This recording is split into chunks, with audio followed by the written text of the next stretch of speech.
Hello, and welcome to another episode of the Christian Reeve podcast. Today's guest is Mr. Jules Sherwood of Porcupine Kiss. He's a good friend of mine, and this has been a long time coming. Welcome to the show, man. How you doing? Yeah, really good. Thank you. Thanks for having us. It is an absolute honour to be part of your show. So yeah, really Oh, appreciate you. no, you're doing me a massive solid. We had a show fall through today, and Jules, wonderful Jules, came through and helped us out last minute. And to be honest, like I said before, this has been a long time coming. Because we'd spoken about it, and I honestly, I was just waiting on you. I was like, it's open platform waiting, and yeah, here we are, man. And I mean, we've obviously we've become friends originally through meeting on TikTok, and then we sort of like just became friends outside of that and everything. And you told me some interesting stories over the years. Fucking hell, it's been that long. Um, but I guess I kind of wanted to deep dive into the band, into you, and everything in between, like I do with everyone. So this is going to feel a bit different, but for everyone listening, it'd be a nice insight into you, behind the musician, behind the man. So why don't we just kind of jump into how you originally kind of got into music? Okay. Yeah. So I can tell you parts of this, but there's other parts that I won't. Okay. But I. A long story short, music is my antidepressant. And at the end of the day, right through, I mean, I've been doing it. I don't even know how long I've been playing. I'd say about coming up 20 years. Wow. And even to this day, it's for me, it's all about my mental health. And music is, it's the one time in my life that I can switch off and I can just singularly think of the music and just the music. And it's a relief for me. So it started off as when I was a teenager. I was struggling, like a lot of people out there, and I was homeless for a while. And a friend of mine literally turned around to me and said, "Look, here's a guitar, and use it to try and help you. Use it to try and just give you a distraction to get through." And I was a bit like, no, I can't take a guitar. Like, I'll break it, I'll lose it, it's going to get damaged, it's going to be living outside. And he just said, look, I really don't, if it helps you out, I really don't mind. So I used to go into the middle of a field when I couldn't sleep at about, I don't know, 12, 1, 2 in the morning, go into a field so nobody can hear me and I'm not disturbing anyone. And I used to sit there and I used to just lie down and I just used to twiddle and I just used to try and play chords and notes and go, oh no, that sounds awful, don't do that. And then, oh, but you know what? If I put my finger on this one, that works. And then that works with that one. And before you know it, over a period of 6 months, I taught myself how to play in the middle of a field, normally at about 1, 2 in the morning. And Wow. that's how it started for me. And going slightly off topic, I think that genuinely helped me sort my life out, get into housing, got into a full-time job. And I think because it created a positivity in my mental health that allowed me to almost view things differently. So rather than kind of not seeing a way out, I became a bit more, well, what if I try this and what if I try that? And I think that came from having the guitar and having a friend turn around and just say, just try it. And it was the best thing ever. And then from that, obviously, my life's grown, time's gone by. My life's improved a lot. I've got some wonderful children now. I'm very proud to say that I'm a family man. And all the little things I've always wanted to do are slowly coming true. With a lot of hard work and dedication and a few swear words, but they're coming true. And I think it does all stem from music and from the way in which it is designed into my mental health. For people that know me, know that I don't particularly sing, and singing is not very natural to me. It is something that I do a lot more of now, but it's only a recent thing in the last couple of years. So for me, music was always my number one, and all of my emotions would come out in an instrumental way. So the way in which I wrote the guitar, the way in which I would try and throw my emotions out was in my playing rather than the majority of musicians I say would probably do it with their vocals. And for me, I done it in the instrumental. And then as time goes by, obviously I met up with the guys and I had an offer for I had an opportunity to build a band. And I just thought, Yeah, why not? I started to join up with two guys, and we were going to do an acoustic project, and it was me going from being a bedroom player to being in a band and working with others. And it failed before it started. And every time we went to meet, it never happened. And at the time, I was working in a co-op as a supervisor, and there was a guy that used to come in at the end of every shift. I'd be locking up, and we'd stop and we'd chat for 10 minutes. Another musician, and how's your band going? Oh, we haven't rehearsed in months. How's yours? No, we still haven't met up yet. And this went on for most nights for about 3 weeks. And after about 3 weeks, 4 weeks, we both turned around and went, why don't we start our own band? And I said, well, what have you got? And he turned around to me and was like, I've got a drummer that will come with me. And I turned around and he was like, and I'm a singer. And I was like, well, I can do guitar. I said, and I know someone for bass as well. And I know of somebody that does keyboards, but I don't really know them. So we basically went, let's do it. And we made a load of phone calls. We set a date in the studio and we just went, right, on this date, everyone meet up and see what happens. And ever since that day, that was about just under 14 years ago. So just under 14 years ago, we all met up on this day. We got in a room. And the funny thing for me, especially with this band, is that every single band member came from another band. And every other band member's a little bit older than me as well. They're more experienced. They've been in music for longer. They've all got stage and, and then there's me, the little guy, shy as anything. And I'm just a bedroom player that's never worked with anyone else. And we got in this studio. And it's, where do you start? Where do you start when you throw a bunch of musicians in a room and kind of go, hi, I only know one of you, but how you doing? And everyone's in the same boat. And so I just kind of turned around and was like, well, I've got these couple of ideas that I like to play at home, see what you think. And I've played them, and before you know it, that was it. They instantly loved it. I was more shocked than they were, because I'm like, I can't believe you actually like it. And that was it. And the rest is, ever since then, we just gelled, and we were doing Tuesday and Thursday nights. We rehearsed, and we done that for about a year. So it took about a year for the band to really develop and go, right. It took about, after a year, it was like, right, we've got enough material now to go to a venue and perform. So yeah, our first performance was August 2010. Oh, wow.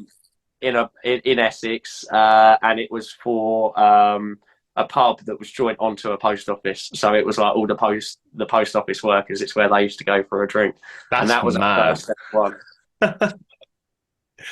Cool, man. Yeah, a bunch of questions for you. Let's stick on the show side of things. So, best and worst show. Let's go. Best and worst. Okay, so for me, the funny thing is, the best show and the worst show were both the same venue. Oh, And man. it was at Chinnery's in Southend, on Southend Seafront. And I've always wanted to play there because I'm a massive fan of a band called Get Cake, Wear Cake, Fly, and that was Hey. their local little hangout before they got famous. And they were playing there. They were doing a hometown show, and I just went, I've got to go see it. And I saw that, and then ever since that, I wanted to play there. So I threw up an email, and I was like, any chance we can play here? And they went, yeah, sure. And they gave us a slot, and it was wonderful. We had the crowds absolutely booming. It was massive. It was just a brilliant venue, brilliant people, a very dark venue with a lot of neon lights and things like that. And it was wonderful. And then we done it again a year later, and a year later, I snapped a string on the second song.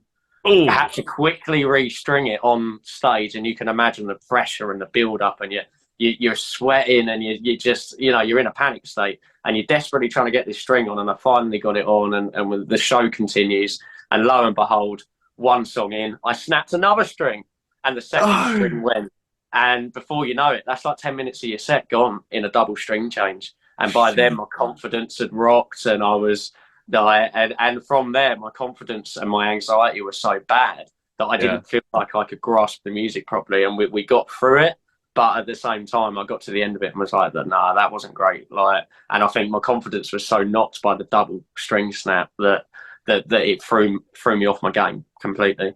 So yeah, that for me, I would say Chinnery's. I'm pretty sure the band members, they all have, every band member has a different one that is their best and worst. Yeah. But for me, it was Chinnery's for both. When that happens, right?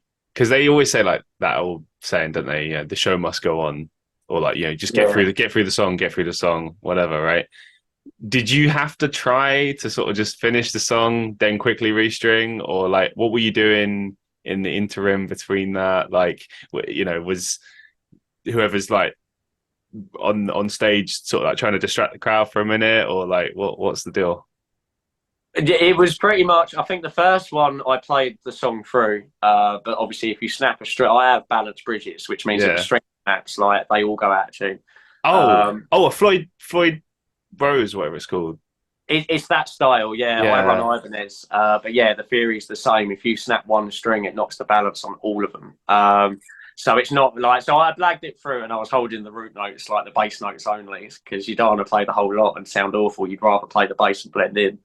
Good And idea. it got to the end and restrung it. The second time, it knocked the guitar so far out of tune, and because of the nature of the song itself was very fast, and you needed all them strings, and I had and it was right at the start, and I had no choice but to sort of stop. And luckily, our front man was like on that mic, and he's just keep trying to keep everyone distracted, talking about extra shows, and but you always Oh. know. You can tell when he's running out of material, and you're like, "Quick, go faster, go faster!" Like, he's slowing down as he's talking, and So there's only so yeah, many times you can be like, "You guys ready? Having a good night? Yeah? You excited that's for the it. next song?" And you're like, "Are you done yet? Okay. Who's ready? Come on." We've been there, man. We've been there. I've been there. I Lord mean, to be knows. fair, it still happens now, but the difference Yeah. is we've been doing it a long time now, and now we've got the experience that, like it's covered comfortably on stage. If we're doing a long set, we've normally got like a second guitar in the background Right. for quick change if we need it, and yeah, you just with age comes experience, and now we can. It don't matter if a string snaps on stuff. We had it the other day. I successfully snapped one on stage, and it wasn't a problem because we're just joking with the crowd. We've got more Yeah. confident with talking on the mics, and do you know what I mean? It's we've kind of learned and understood how to get the crowd into almost a conversation rather than talking to them, which obviously allows you more time. And I've got much faster at string changing, so yeah, it's not that bad these days. But obviously, back when you're kind of new to it, you just hit panic station, right? But these things happen even to the best of people in the world. It's not about whether or not it snaps; it's about how well you can cover it up. Solid advice. Okay, so I think I've asked you about this before, but what's the story behind the band's name? So we originally started as a band called Apex because when we had our first gig the year after we met up, we booked it and we got to like, I think it was we booked it a month in advance, and we got to like 7 days before the gig, and they turned around and said, "What's your name? We're making the flyers." And we went, "We haven't got a name." And they went, "If you don't have a name, you can't play." And it was like, Oh. Apex. So yeah, so we called ourselves Apex. Wait, when you did that, did everyone just turn and look at whoever said that? Like, is that what we're going with that? Okay. Well, Yeah, okay, yeah. yeah, Apex. 100%. Doesn't Apex mean like the best as well? Like the Yeah. Well, it's just the pinnacle top, isn't it? yeah. The Yeah, confidence. I which love was it. not a good name for us because we were not the pinnacle top when we started out. I'd say. But yeah, so from that, we done our first gig. We got through it. We done a couple of gigs on the name Apex, and we were looking for another name. And the problem was you can come out with all the most genius names in the world, but you can guarantee there is a band that already have it, Yeah, and to guys are try nuts. and get it is untrue. And then Dave was our singer. I believe this is right. Our singer. He gave his wife a kiss, went like coming in from work or whatever, and she's turned around and gone, "Oh, you're a bit prickly. You need to have a shave. It feels like a porcupine." Um, and I think David kind of just sort of said this passing comment at a rehearsal. Yeah. And he was just, just as you talk as lads and all that. And the comment came up, and straight away, the brain just went, "Oh, porcupine kiss. How brilliant is that?" And we searched it on Google. and it doesn't exist. There is no Porcupine Kiss. And it was just like, there it is. There's the golden ticket. But there is a band called Porcupine Tree. I Yes. gotta ask you about this. So, how often do you get asked about Porcupine Tree? Yeah, it does. It does come up quite a lot. Yeah, and we played a venue in Chelmsford called Hotbox, and we got there and suddenly realised that they got us wrong on the front door, and we were actually written as Porcupine Tree on the front door. Oh, mad! And that's happened twice now. But so no, yeah, but surely if they would have written that, there must be like a mob. it was a bigger gig than usual. I've got to say. Yeah. They're like, hang on, Porcupine Tree look a little bit different, don't they? Yeah. In the Fountain of Youth. For those who don't know, Porcupine Tree is was like a progressive metal band, I guess is probably the best way to put it. Yeah, not like massively known, but fairly well known, I'd say. Yeah, for the most part. Yeah, kind of like a mix between a Tool and something a bit more ambient, I suppose. But yeah, interesting. Yeah, I just wonder because it must get really annoying sometimes. Like, obviously, it's a different name, but it's just sometimes you can't help stuff like that. Like I remember my very first band. This is funny. My first proper band was called Grievances Aside, and the song came from like an album name from some random band I found in a compilation thing, and I was like, oh, that's cool. And people used to sometimes make jokes like, oh, where'd you get that name from? Like, oh, like, well, that's an odd name, right? And then when the band broke up, there were all these memes, or not memes, like jokes about the fact that, oh, haha, I guess they couldn't put their grievances aside then, huh? And it was just waiting to happen. It was a great joke. I wasn't even mad at the time. I was like, yeah, it's funny. It's true. yeah, But the whole names thing is interesting because I used to do the same thing. I think every band still does. Like, you Google it, you see if there's any bands that have the same name. But some bands, like, they don't care. Like, I remember in the sort of early to mid 2010s, there was this band called Young Guns who might still be around. I don't know. They're like just a straight up rock band from the UK. And I knew someone who knew them. And this guy had spoken to him and said, like, oh, you're not worried that someone's going to like sue you? Like, that's such a, like, it's not a unique name. Like, think about how many bands are probably called Young Guns. And apparently, like, the singer was just like, fuck it. He just like didn't care. He's like, well, we're doing well. Cross that bridge when we come to it. I guess sometimes it's the whole, we'll meet with the lawyers when we need to kind of thing. But it's like, that's the thing. You could be operating in your home country for years under that name, but then there's a band that like precedes you maybe a few years earlier, but you're like totally different genres or totally different vibes or whatever. And it's like, how are you supposed to know that some band in fucking Oz started in 2003 and you guys started in 2010 and like, they're trying to sue you? It's like, what? Come on, man. yeah. How are you supposed to it's all about being signed. I mean, you can have a couple of hundred bands under the same name, but the minute one of them gets signed, that's when it's like, okay, you got to rethink your name. Do you think? Because can you like still make especially how the industry's changed now? Like, you got like independent musicians entering the market at all times. Like, a lot of it, from what I understand, comes almost down to like copyright. If you got like a claim, like proof that you started operating under this name, doesn't matter if you got signed. I mean, surely. Yeah, because I mean, like, we're unsigned, but all of our music's available on the mainstream, and you can find us pretty much anywhere you can think of that is a music website. Well, that's the thing with you guys. It would be like, okay, when was your website set up? Like, what year registered? Like something like that. Like first, like registered usage of this name in a commercial aspect, maybe.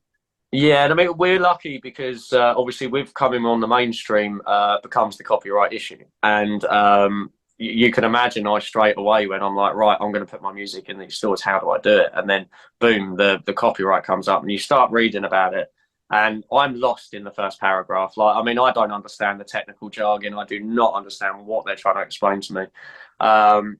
And funny enough, with music, I find this a lot. The majority of the music industry all it is understanding the terminology and getting it over them big fancy words. And you go, oh, that technical word actually just meant that. Okay, fine, now I get it. Like, and it's just not allowing the complication of the way in which it's written to overwhelm you.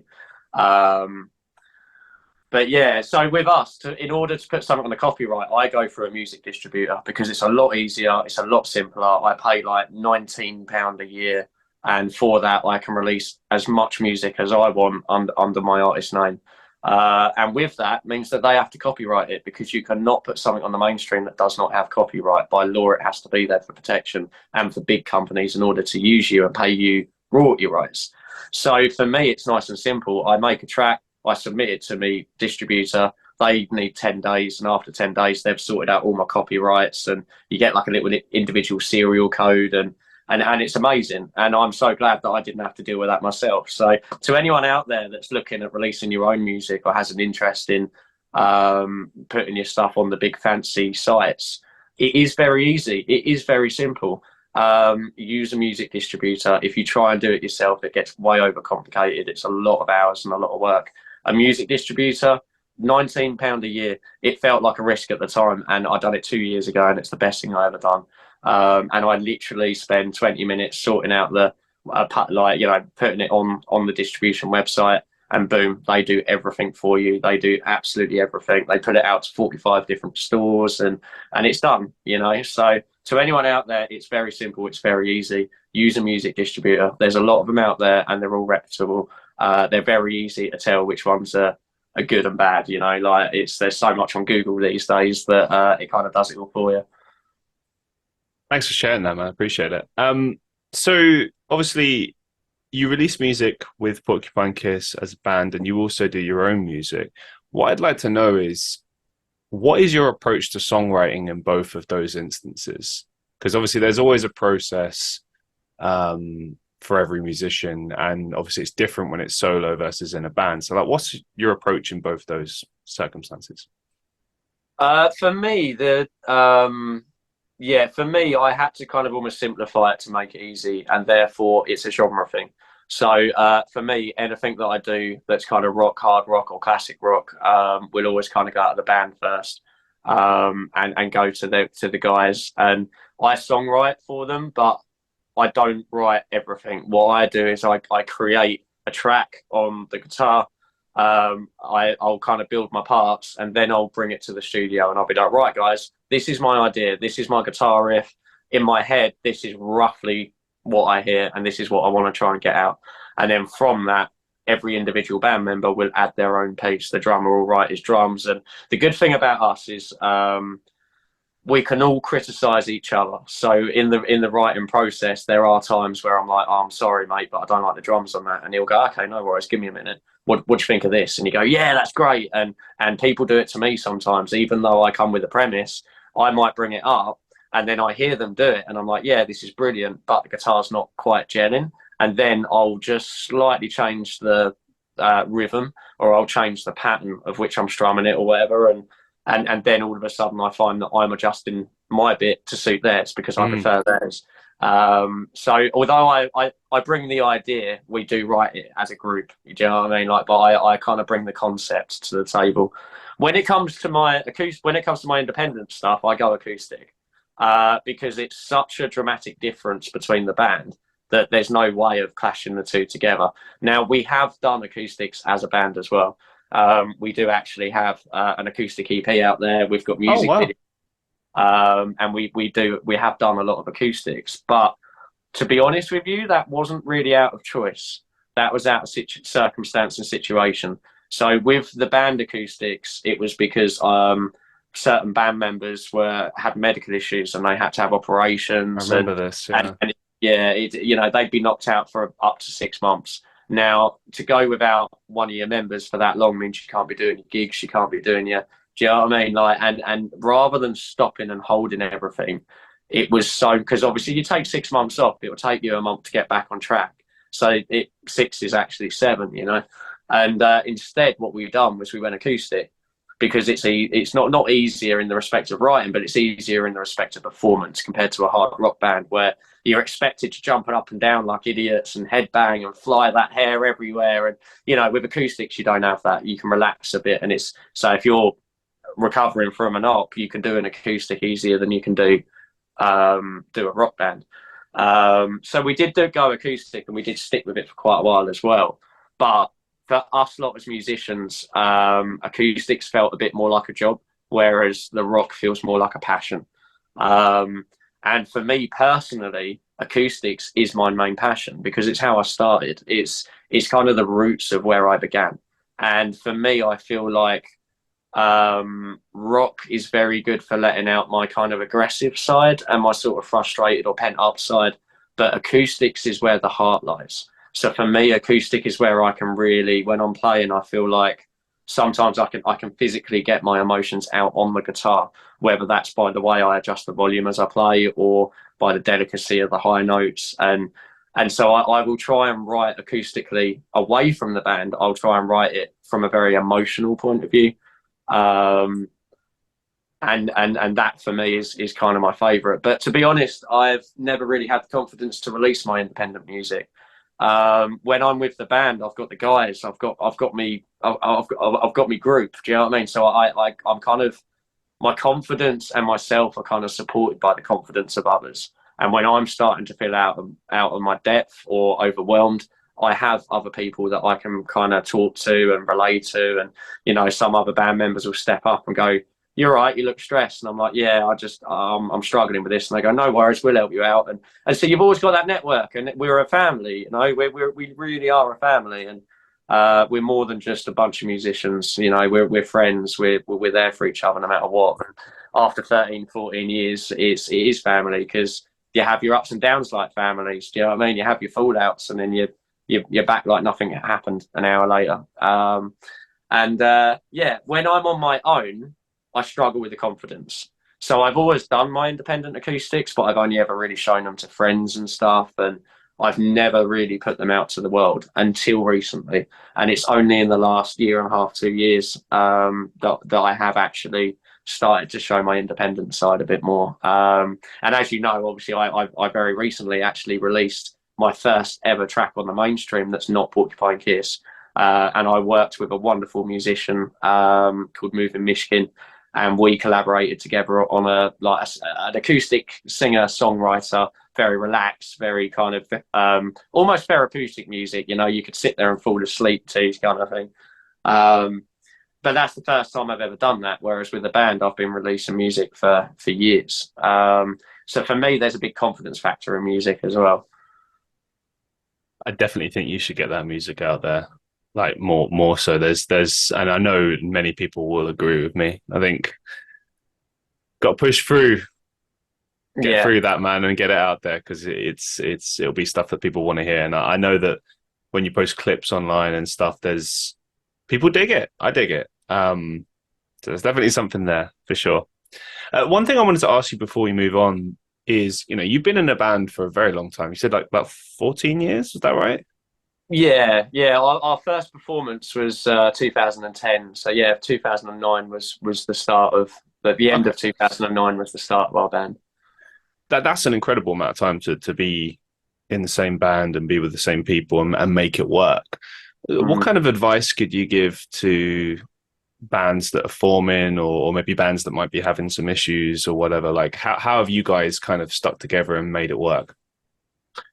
Brutal honesty, to be Yeah. honest. And I know that sounds silly, but you know, as you can imagine, in the early years, there were moments where you know, I was at my wit's end for whatever reason at someone, and you know, you do have those moments, especially when you're gelling, where you need to learn and understand other people's opinions, other people's perspectives. You can't be too big-headed. You can't be. You have to be strong and stern, but at the same time, you have to give leeway. And especially for someone like myself who kind of comes up with the original premise and becomes the songwriter, it's very easy for me to be a bit too big-headed. It's very easy for me to kind of think, well, this is my kind of thing, and this is what I want. And actually, as a band, if you're going to do anything with a group or another person, you've got to accept that it's not your music.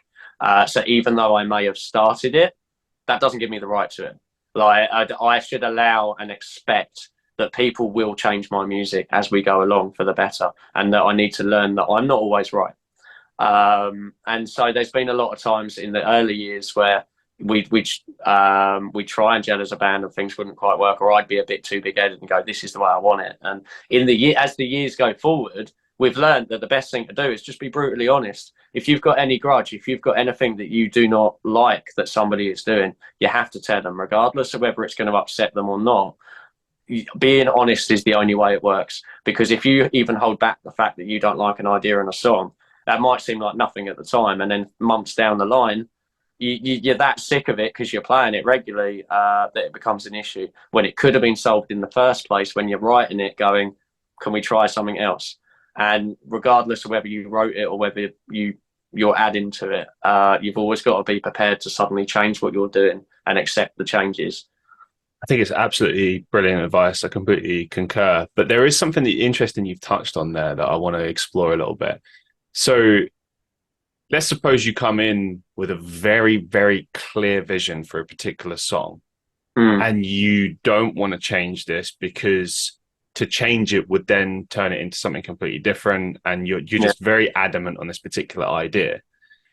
Would you say then that kind of an idea has to be saved for a different project, a solo project, or do you think it's still possible to bring that on board? It depends on how you approach the situation. So with our band, the majority of the time I have a rough idea and I have a guitar and I've got my riff and I show that to the guys and they add their bits. But there's quite a few times where a band member will turn around to me and go, can't we just change the rhythm slightly like this? And this is where I'm touching on this, because I think, well, no, because I wrote it to have it done, chicka, and I wanted that chug, or, you know, and now they're asking me to take that away. And I'm like, but that's vital for me. And we have had these moments. And I would personally say it depends on your character, because at the end of the day, I've had songs like this where there are a few songs in the mix that I've come up with it and I've gone, you know what, I've got something very specific. And again, it's all about brutal honesty. You bring it to the guys and you say to the guys, look, here's my idea, but I feel very strongly about this one. So let's see if it works. And if you do feel very strongly for it and you find that the musicians you're working with are not giving you the result that you want and you're not prepared to change it, then you've just got to go, all right, not to worry, we'll come up with something else. I'll take that and I'll bench it. I'll use it with someone else, or I'll turn it into a private project. Or, you know, you've got to accept that if you want to be stubborn and stern and it's not going to gel, don't expect people to add to it. You have to kind of allow them to change it or withdraw it. Because being a part of a band is being part of a group. And the only way to be in a group is to be an equal player. Do you know what I mean? So if you're going to be the one that stands there and turns around and says it has to be this way and that's it, then that's dictatorship. That's not being a communal group. So you've just got to be very self-aware, you know. And I've learned very much throughout the years, and that in order for the band to work, I've got to allow anybody and everybody to change my music. And if I do not want them to do that, then it has to be my own private one. And I have got other songs like the Moving Mishkin one that I recently released. That was one of them. I was going to put it in the acoustic side of the band, and I just felt like it wasn't going to get the justice it deserved, because at the end of the day, as band members, with acoustics not our natural side. Okay. So I then benched it, didn't use it for the band whatsoever. And then years later, I met Moving Mishkin, and then she had an idea, and I did rewrite the song. I restructured it from what it was originally to suit her vocal. But for some reason, I was just more happier with them changes, and I agreed that they worked. Whereas I think if I had taken it to the band, it just wouldn't have worked, because it's just not the band's style. So yeah, you've always just got to be adapted to change, you know? Yeah, and do you know what? Like, I can relate to this too. I've certainly made mistakes on this front in the past. I think your idea about like withdrawing, I think, is a good idea as well. Like, if it's just not clicking, and like, you know, it's butting too many heads, it's like, well, let's just move on to something else. Like, let's just do something else. Like, you know what I mean? Like, I can think of other times as well where like sometimes you got to be patient with an idea, especially if everyone's trying to change it, because sometimes the idea can become better than you ever envisioned. Like, so you know, like your initial idea sometimes might not be anywhere near as good as what then transpires later on. But you'd only know that by exploring it and allowing people to kind of chip in and tweak things. And I think I'll just say, like, I think it's important to just kind of be patient, not carry an ego with you, and just let things play out and see how you all feel about it. And if it's, because a lot of the time, especially in a band dynamic, if it clicks, everyone feels it. Everyone's like, yeah, that's feeling that. But like if like two or three people are like, then it's like, well, what are we doing here? Like, there's no point arguing over it. Yeah, see, and we've had the exact role reversal as well, and that more recently, actually. So we've got a release called No Strings Attached. Right up until the one we just released, it was our number one song for quite a long while. And this, for me, was a bit of a shock because it's the role reversal where I came to the band with this idea and I was like, this is my idea, and I had this strong imagination on it. And then my singer Dave turned around and he was like, he come up with this concept for the vocals, that he wanted to use the song names of all of our songs and introduce them into the lyrics and then create a theme tune for the Porcupine Kiss. So when he told me this idea, I was a bit like, nah, this ain't gonna work, man. Like, I don't have that much faith in this idea. But do you know what? He was so happy and felt so strongly about it that I just went, yeah, do you know what? Go for it. And if I don't like it, I'll be honest about it. And he come back with the lyrics and he played these lyrics and it blew me away. It absolutely blew me away because to me, the idea doesn't work. Like, how are you going to get, I mean, we've got about 25 songs on mainstream. How do you get all them names in there without it just being a jumble? And how on earth are you going to turn that into a theme song? I don't understand. So you put your faith in your musicians. And I thought, yeah, do you know what? I've got faith in you. Let's see what happens. And I'm telling you now, the minute I heard these lyrics, it was the best thing ever. And lo and behold, when we released it, it was the one song that got us noticed and it blew us up because the chorus is like, Porcupine's going to play, feel the rhythm and the bass. And then in the verses, when he's singing the verses, he's using them song names in a proper sense. And honestly, it's absolutely brilliant. And it was one of the best things I've ever seen. And I was so proud of him to prove me wrong. And this is what I mean. You've always got to adapt in music. Always got to adapt, because if I had been stubborn and I'd been strong about that, then that we wouldn't have created this one song that then blew up a little bit and it got us noticed and it got us loads of followers and a little bit of recognition. And we got radio plays. We got a radio interview. We were doing extra gigs from it. So this one little song was a massive deal for our band. And it all come from this inspirational idea of my singer just changing the vocals and coming up with this unique way of writing that we hadn't tried before. That was my role reversal where I felt strongly about something and went, you know what, give it a shot, we'll see what happens. And then, wow, okay, yeah, you proved me wrong. And it was amazing. There you go. Like I can relate to that. I think it's good to just let these ideas breathe sometimes and just see where it leads you. 'Cause sometimes it can be a really, really fun place to be, and that's what it should always be as well. It should always be fun. That's the key. I'm going to move it on and talk about our favorite app, TikTok. So me and Jules, for people listening, many people might not know this if they're not privy to my live streams, we have very different takes on TikTok.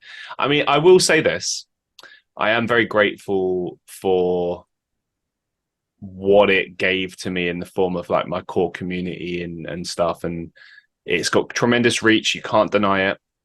Probably the best reach of any app online, to be honest, because it's very difficult to grow on any of the other apps. Not impossible. They've all got different algorithms, and you can grow on the other apps, but the fact of the matter still remains, it's the easiest one to pick up traction on, and if you put the work in, you will get results. It's just facts.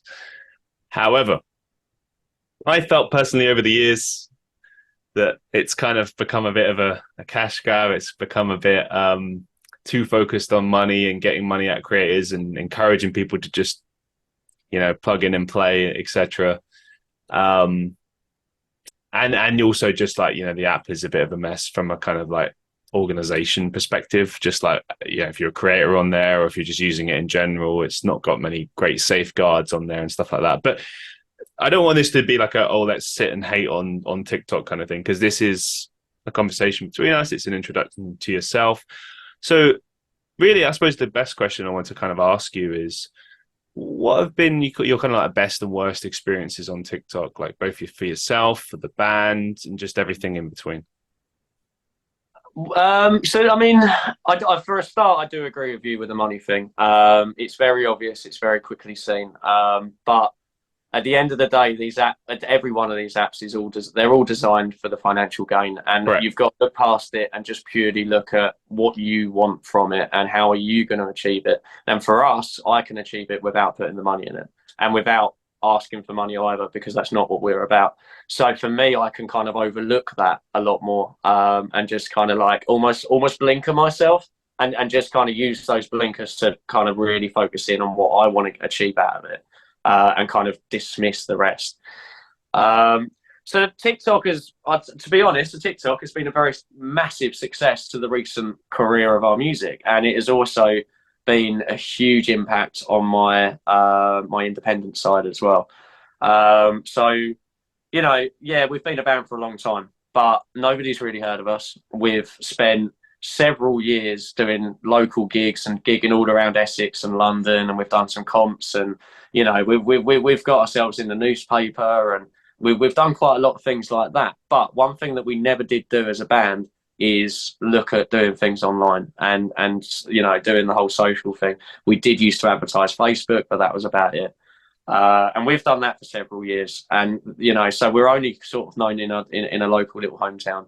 And it was only when we went on TikTok that all of a sudden we felt like for the first time in our career we were getting true recognition, because as you can, I'm sure you can appreciate that certain countries prefer certain genres, certain styles, certain vocal types, and things like that. And the number one thing that we first picked up on TikTok was the amount of recognition that we were getting from America and from Canada and from Germany. And, we were hitting a lot harder in other countries than we were in the UK. And we never had the ability to do that. So all of a sudden we're going out to the world rather than our local town. And out of nowhere we were getting messages and comments and people directly messaging us about our music, and we were getting people download our music, and all of a sudden all our streams went from in the tens to in the hundreds to now in the thousands. And it all stemmed from TikTok because of the amount of reach and the fact that we can get our name out there to other countries. And there are some genuine really good people on TikTok. There are some wonderful people that have genuinely become friends. Me and you are proof of that. I met you through TikTok, and you're genuinely one of my friends, and that wouldn't have happened. I would not have this contact with you if it wasn't for TikTok. And our latest release, I released a song a few weeks back, and it's been our biggest success we've ever had with the band. And we've managed to hit, I think we're on 2.5 weeks in, and we've already got 45,000 plays, and that is just on one website. And that is absolutely out of this world. We've not seen figures like it. But the thing is, this project was kind of designed around TikTok, because I took an old idea of the band that we kind of abandoned because we didn't feel like it was good enough. I then rewrote it into a whole new song. And again, a bit like the No Strings Attached that we were talking about earlier, we decided to create this one more like a theme rather than just another song. So we made it a theme on sirens. And I'm not talking about like ambulance sirens, more Pirates of the Caribbean style. And so we kind of gave ourselves a theme, and then we recorded the song. And then I turned around and I asked Moving Mishkin, who I work with independently, and I gave it to her and I said, can you hear anything that you might want to add? She come back to me with the most amazing vocal idea. So I was like, yeah, great. So we had our first ever featured artist. Honestly, her voice is just absolutely exceptional, and she's genuinely just a very lovely and positive person. And again, I only met her through TikTok because she saw one of my duet videos doing percussive acoustics one day, and she'd never like really seen that much, I don't think, of the percussion side of guitar. And that's how we first started get talking. I saw her on live one day. I look at her live and I'm like, oh my God, this person's incredible. Like, their vocals are out of this world. And then boom, before you know it, we've just released our own independent song called Every Day. And now she's our first featured artist. And I thought, you know what? It's a featured artist that I've met through TikTok and it's incredible. So why not do the same with the artwork? So I then contacted someone that I got to know called Morgs, who is an absolutely outstanding she's a like model and makeup artist. She does a lot of like cosplay, and honestly, you'll go on there and you never know what to expect. One day she'll be a full Avatar character, another time she's really gothic and it's all skulls and things. And her artistry and the makeup designs and that are out of this world.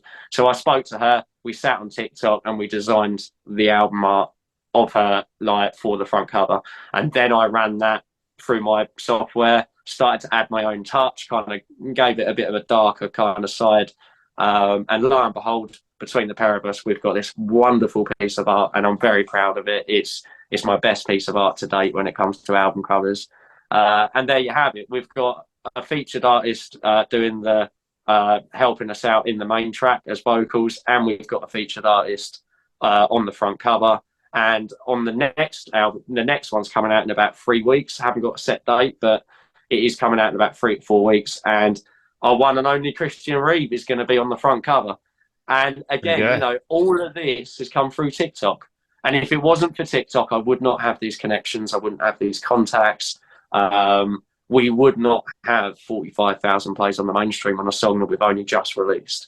So for us personally, it's been an absolute game changer because we've been able to meet up with the most wonderful other musicians that we've been able to include. And even like with Morgs, she's not a musician, but she's been such a supporter of our music, and now she's on the front cover and the same as yourself. And to be able to introduce other people into the band and to actually kind of collaborate from both an artistry point of view and from a musical point of view, it's outstanding. And it makes me feel proud that people want to be with us and actually kind of like travel with us on this journey a bit. And it means the world to all of us. And for me personally, I'm someone that suffers with anxiety and depression and things. And for me, it's a massive boost to my confidence. Like when people around the world are sending me messages, like just to let me know that they appreciate my music. And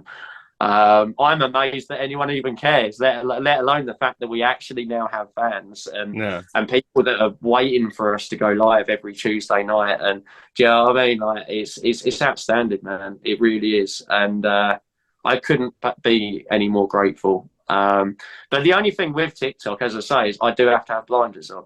I do have to kind of focus on what I want from the TikTok app and kind of ignore the rest, because it is very easy to get roped into the financial side, or almost feel obliged to be getting into that side of things because it's kind of where the trend is. And so that is the big thing for me, is understanding and learning to literally blinker yourself and get what you want out of the app, and not to just get sucked in, sitting there for hours on end, flicking and watching videos. And do you know what I mean? Like, I have a very specific idea as to why I'm on there. And I think that's why it works so well for me. But you'd be honestly over the moon at how many musicians are on there that are completely underrated. I see it all the time. Yeah, never played a gig, never done a performance, and you look at them and you go, you make me feel like a child on the guitar, like, because these people are so exceptional at what they do. And that's what I love. Most of them are humble, they're friendly, and don't get me wrong, you get your idiots, but at the end of the day, wherever you go, you always get your percentage of idiots. So you've just got to look past that, focus on the positives, and just keep pushing for those positives.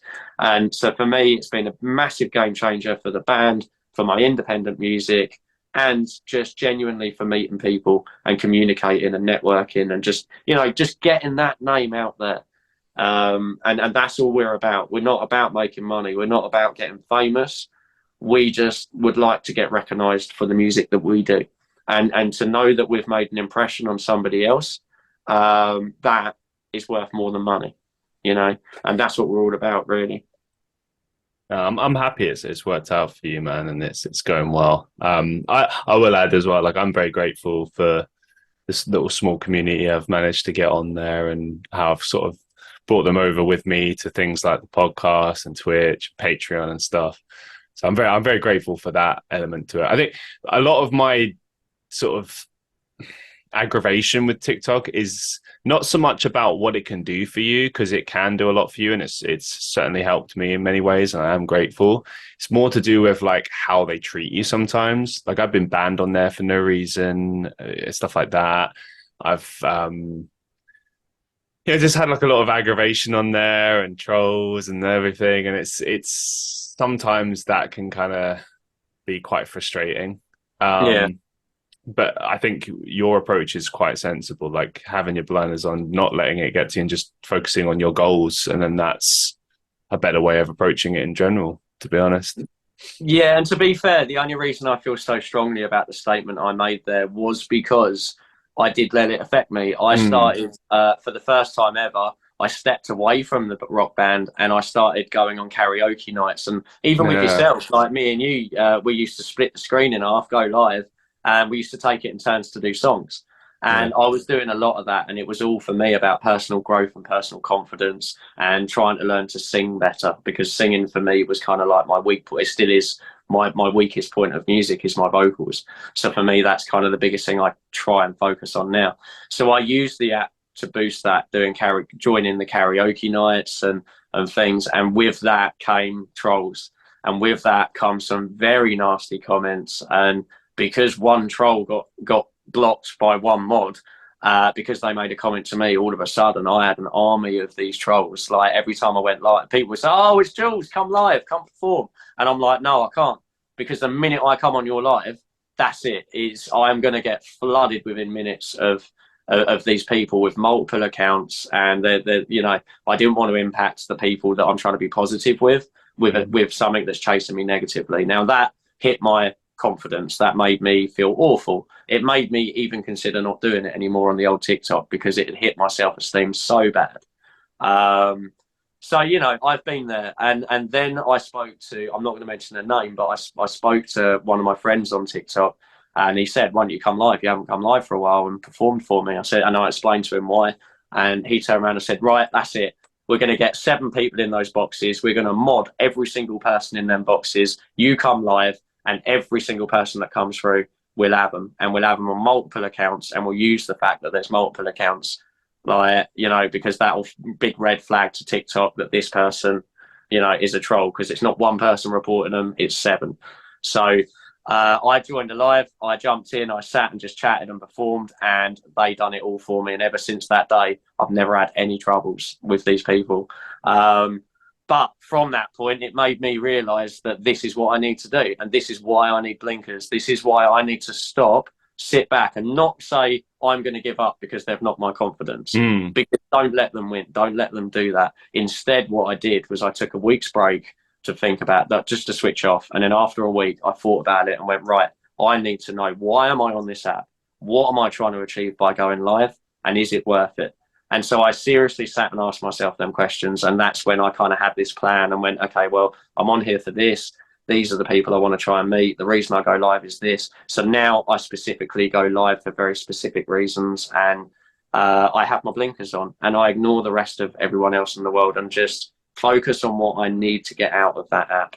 And ever since I've done that, it's been wonderful. I've made more connections, more people, done more collaborations, and now I've kind of never looked back. And I find TikTok to be incredibly positive, but you've just got to not get too sucked into the negative side of it. You've got to have your blinkers on, and you got to overlook it sometimes, because you got to remember, wherever there's loads of positive, there's always going to be a little run of negative, and you just got to make sure that the positive's always sitting on top. yeah, I couldn't agree more. A couple of final questions for you, completely unrelated to what we've spoken about today.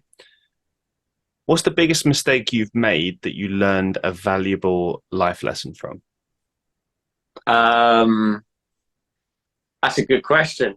That's a very good question. with regards to music, I would say learning to not be too big-headed and learn to accept that criticism is positive and criticism is something that you should learn from, not something that you should take offense by. And the reason that I say that is I have had previous experiences with old members where me and other band members have just not got on, and we've had points with previous, let's say 4 out of 5 of us are original and 1 out of 5 of us has been replaced 5 times. So our Wow. bass sort of player we're now on number 5, but everybody else is original. So for us, it's always a bass player thing. And don't get me wrong, I get on with them now, but yeah, as I say, it's too easy to be too pig-headed about yourself sometimes and be too. Do you know what I mean? Like you've got to. The more that I accept people's criticism as constructive and kind of read into what they're trying to tell me, don't take it offensively. The amount of times I've taken offence by what a band member has said, and now that I'm a bit older and wiser, I look back and go, do you know what? I could have taken a Right. constructive positive out of that, and I could have used that to get better and adapt. Instead, I took it like an insult and got my back up, and then I went defensive, and then they're more defensive, and then it's just a snowball effect, you know. So yeah, for me, when it comes to music, it's be open-minded at all times, and if someone is being negative to you, make sure that there's not a positive you can take out of that, because people giving you criticism half the time, they're probably just trying to help. Just that they may not know how to say it. So when they say it, it comes out like they're having a dig, or it comes out like they're being highly opinionated. And actually, if you read between the lines, they're just trying to voice an opinion, and they might not know how to do that more respectably. Do you know what I mean? Like, it's too easy to get your back up, because at the end of the day, music is very emotional. Music's kind of designed and created and wrapped around emotion, certainly for me. And anything that has a very strong take and sense of emotion always comes with a very strong opinion. And as you know, if you love something, then you cherish it. You know what I mean? And you won't let anything stop that. And so, yeah, feelings and emotions in music are just as important as the music itself. And you've got to find the balance of both, you know. Couldn't agree more. What's the best advice you've ever received?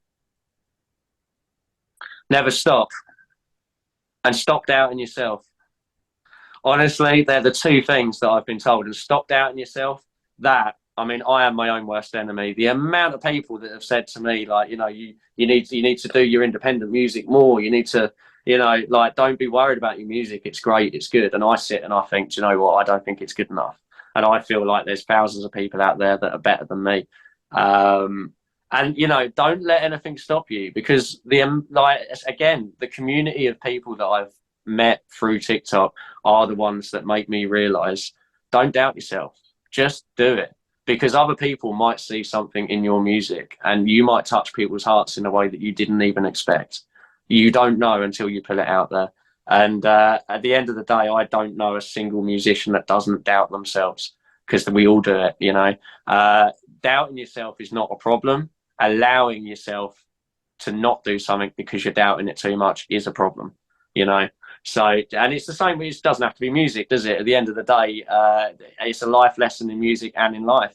Stop doubting yourself. Be more confident. It's okay to get things wrong as long as you learn from it. What's the biggest life lesson you've learned so far? If you ever have kids, you're never going to be rich. Oh, There you go. Don't have kids, guys. that's it, yeah. Just kidding. No, Ah, I wow. love the bit. Never change it for the world. But I tell you what, I'm never going to be rich. That's for a fact. Don't know how to follow that up now. Um, okay. Do you have any upcoming projects or some final thoughts you'd like to share with our listeners? Yeah, so we've got a brand new one out at the minute. It's just released, called Sirens. Please check it out, because it's got a featured artist, and as I said earlier, like we've got other people from TikTok on this, and they're all wonderful people. We will have a brand new single out in about 3 to 4 weeks. We're just waiting on confirmation on the dead date. But 3 to 4 weeks, we will have another one called Road of Dreams, and your one and only Christian Reeve shall be appearing directly on that front cover, and he is the fine gentleman that will be advertising the face of our music. We It'll are sell millions. That face, it'll sell us millions. I so. And we're always on TikTok on the Tuesday night. We've just pushed the time back to 9 p.m. UK time. So if you want to check us out, you want to come say hello, we always stop and have a chat between songs, and we're always up for a laugh. We have people come in the boxes for discussions and stuff. So, you know, if anyone's interested, anyone wants to come live, or you just want to sit in the background and you just want to listen and watch me make a complete and utter idiot of myself, then Tuesday night is the place to be. It's been an absolute pleasure, Jules. Thank you so much for appearing on the show. It's great to have finally had you on the show, and to celebrate you, man. And yeah, just thank you for everything. Really appreciate it. Yeah, I really appreciate your time, man. You've been an absolute legend from the minute I've met you, and I have seen you grow in so many ways in the last year and a half or so. And honestly, you've really grown, you've expanded, and yeah, just never doubt yourself, man. Like, never doubt yourself. I appreciate you, buddy. And to all the listeners of the Christian Reeve podcast, make sure to go check out Porcupine Kiss. Go listen to them. Go out of your way to check out Jules's solo music. It's fantastic. It's got my seal of approval. For everyone else, make sure to check out the Patreon as well. You can support the show, support me, support everything else, and you get access to Life with Christian Reeve, my other show, my show where it's just me. So, you know, if you want to hear more of me, I don't know why you'd want to, but if you do, that's the show for you. Link to the Discord, link to everything you could possibly need in the description. Thank you so much for listening. Be safe, be well, and I'll see you in the next one.